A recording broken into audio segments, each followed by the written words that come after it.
I was glad when they said, "Let us go into the house of the Lord." Earlier, we sang together and declared these words, "If you say it, I'll believe it. Long before I ever see it, if you say it, I believe that it's true." It's easy to say. It's sometimes not the easiest thing to walk in. But we can say those things and we can walk in those things because God is trustworthy. We can trust Him. And I think sometimes some of the difficulty that we have in doing that is we mix up what trustworthy means with God with what trustworthy means with us. See, it means different things in different situations. I got an object lesson on the meaning of the word trustworthy recently. See, with most of us, if I ask you if somebody here is trustworthy and you said yes, you probably mean something along the lines of they're not going to intentionally try to deceive you. They're not going to intentionally lie to you. If they give you their word, as long as nothing beyond their control or out of their hands or something doesn't come up, they'll keep their word.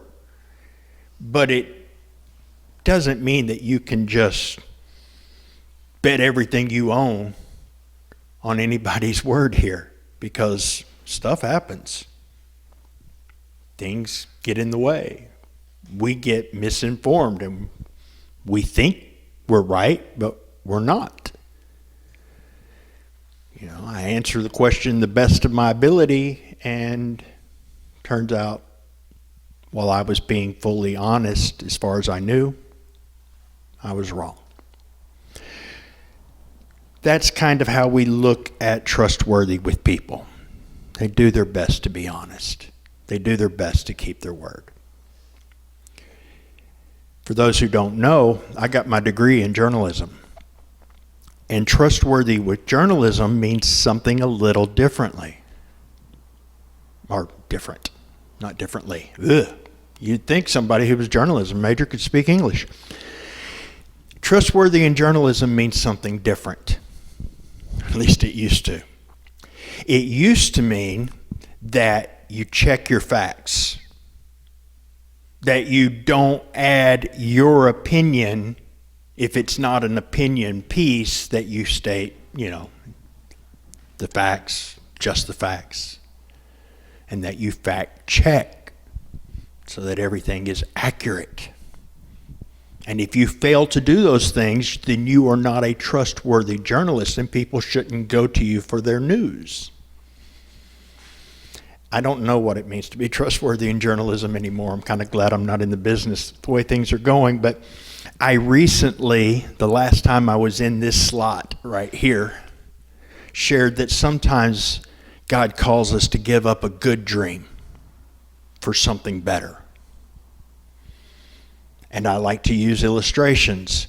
And I remembered when God started putting the subject on my heart, I remembered that years ago, I heard an announcer during a Texas Tech football game talk about how Patrick Mahomes was actually a basketball player before he was a football player. And oh yeah, and he gave that.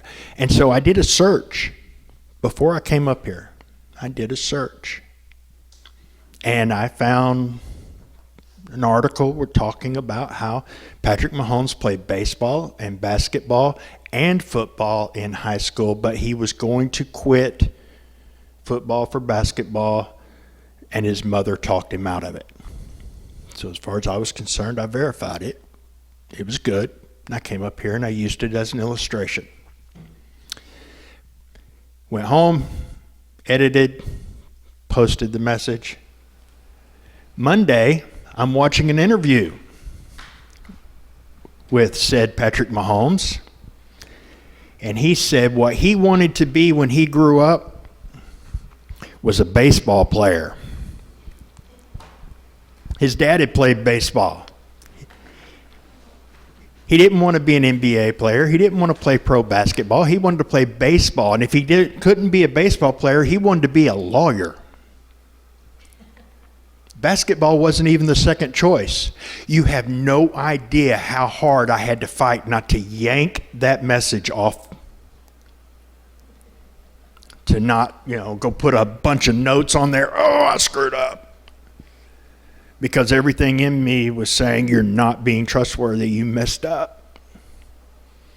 Of course, that's that journalism standard. By people's standard, I answered it the best I could.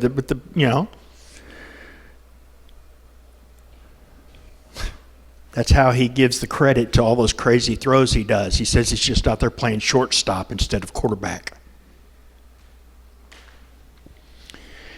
But God is trustworthy. And it means something different with him than it does with journalists, especially now, and with just people in general. It means he won't lie to you. That sounds the same. He won't deceive you. There's no deceit in him. But it means something just a little bit more extreme. See, he's going to keep his word. He is faithful. You can count on it. If I give you my word, you can count on it as long as something doesn't get in my way. But there's nothing that can get in God's way.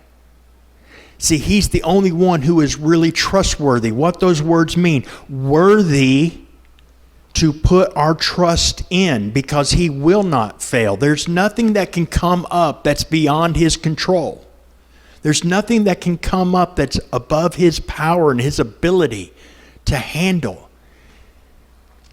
He will do what he said he will do. You can count on it. But more important than his desire to do what he says he'll do is his ability to do it. There's nothing that can keep him from doing it. So he's the only person, the only thing in this entire universe that is actually completely worthy of putting our trust in. The universe is in a state of decay. Sooner or later, even orbits are going to fail. We can't even trust the laws of physics as much as we can trust the God who made them. But he is absolutely worthy of our trust. And he proved that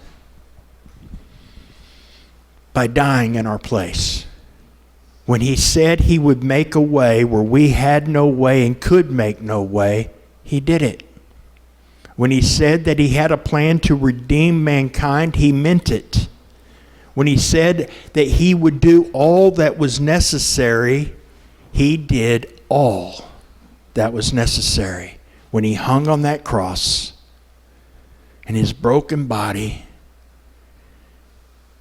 bled out for us, and he suffocated because he couldn't catch his breath hanging on that cross. If you'll go to those extremes to bring us to him and to set us free, we can trust him to continue to keep his word and care for us once we become his children. Why would you die to adopt someone just to cast them aside? God won't do that. We sometimes mess up. We mean well, but we fall short of keeping our word. But he is able to keep his, and there's no deceit in him. He is worthy of our trust. He is trustworthy. And the cross and the risen Lord and empty tomb are all the evidence that we need to prove that it is always true. So when fear is screaming at you, there is one who is worthy of our trust more than the voice that says be afraid, more than our circumstances around us. He is victorious. He won the battle. And when he said it is complete, it is finished, it is done, he meant it. You don't have to add to it. You don't have to earn it. You don't have to figure out how to hold on to it. He seals us. He did that.